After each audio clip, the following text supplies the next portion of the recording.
I haven't traveled anywhere since this pandemic. I want to go to Korea so bad. 삼겹살, 순두부찌개, but food I miss the most is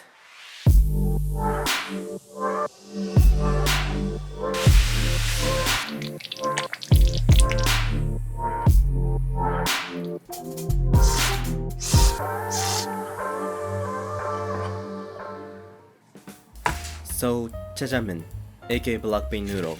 You need this black bean paste called chun. This can be found at the Asian supermarket, but it's a little bit tough to get. So I'm gonna try making sour stew for chunjang with the ingredients that I could get at a local supermarket. 100% soybean miso paste and the black bean sauce. They could be way too easier to find at the supermarket. And the chunjang is actually made from soybeans and black beans. So the gentle sweetness of soybeans and the bitterness of black beans in chunjang are replaced by soybean miso and black bean sauce. Also add the caramel to reproduce the blackness and the sweetness of chunjang. It was really hard to reproduce the color, but I think the taste was exactly same. But this chunjang is not ready. First, you need to deep fry chunjang in order to remove sourness and astringent flavors, and give some aroma and umami. Put good amount of oil and deep fry chunjang for about 5 minutes. Make sure to move around so that it does not stick to the bottom of the pan. Take out the fried chunjang from the pan, and let's move on to the prep for veggies. So this time, I'm gonna use onion, cabbage, zucchini, green onion, and ginger. In order to feel the texture of veggies, cut onion, cabbage, and zucchini into dice.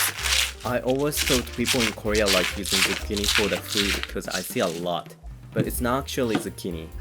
It's a Korean squash called ehobak. It looks similar to zucchini, but texture is softer and the color is lighter than zucchini. Okay, next. Chop the green onions and ginger finely so the aroma is easy to come out when it's frying. We'll fry the chopped green onion and the ginger with the oil of chunjang later. Jjajangmyeon was originated in China, and like ramen in Japan, jjajangmyeon has evolved uniquely in Korea. But until 10 years ago, it seems that it was prohibited to write it as jjajangmyeon.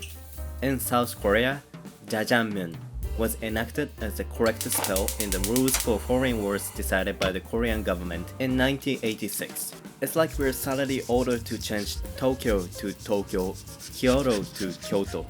However, after 25 years, when it was approved to be written as jjajangmyeon, I heard someone was cried with joy, or maybe not. For the meat, the fatty part of pork would be recommended.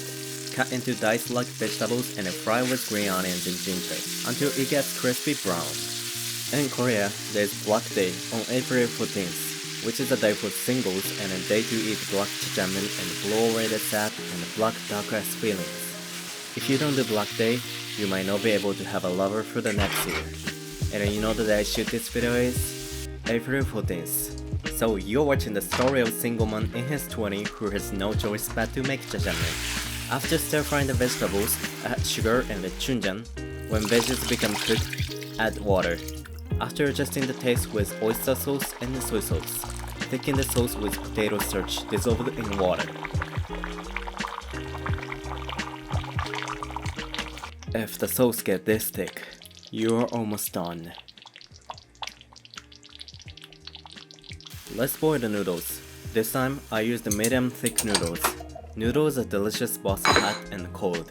Bring the noodles to the plate and let's finish this jjajangmyeon.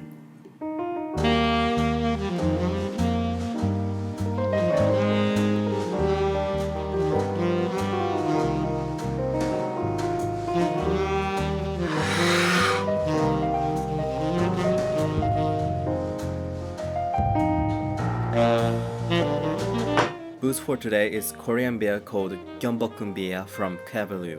The label has a illustration of Gyeongbokgung Palace, which you must visit once if you have visited Korea before. It is a palace where the royal family of Joseon dynasty lived, and it contains lotus leaf powder inspired from the lotus ponds, which is the most popular place in Gyeongbokgung. Even though it's a classic IPA with strong bitterness, the aroma of lotus leaves and tropical fruitiness give a refreshing impression. So let's itadakimasu. Don't worry about how jjajangmyeon looks, it tastes even better when it's mixed. In Korea, I often see people hold the chopstick in both hands and mix jjajangmyeon.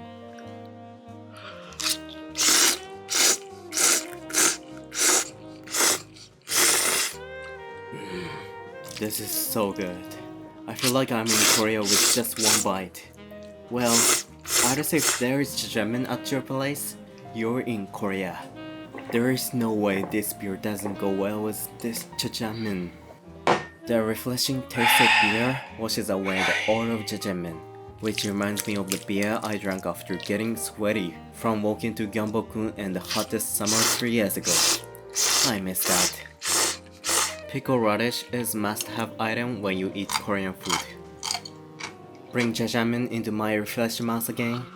This is the best experience ever. I was supposed to suppress my desire to go to Korea, but I ended up that I wanted to go to Korea more. See you soon.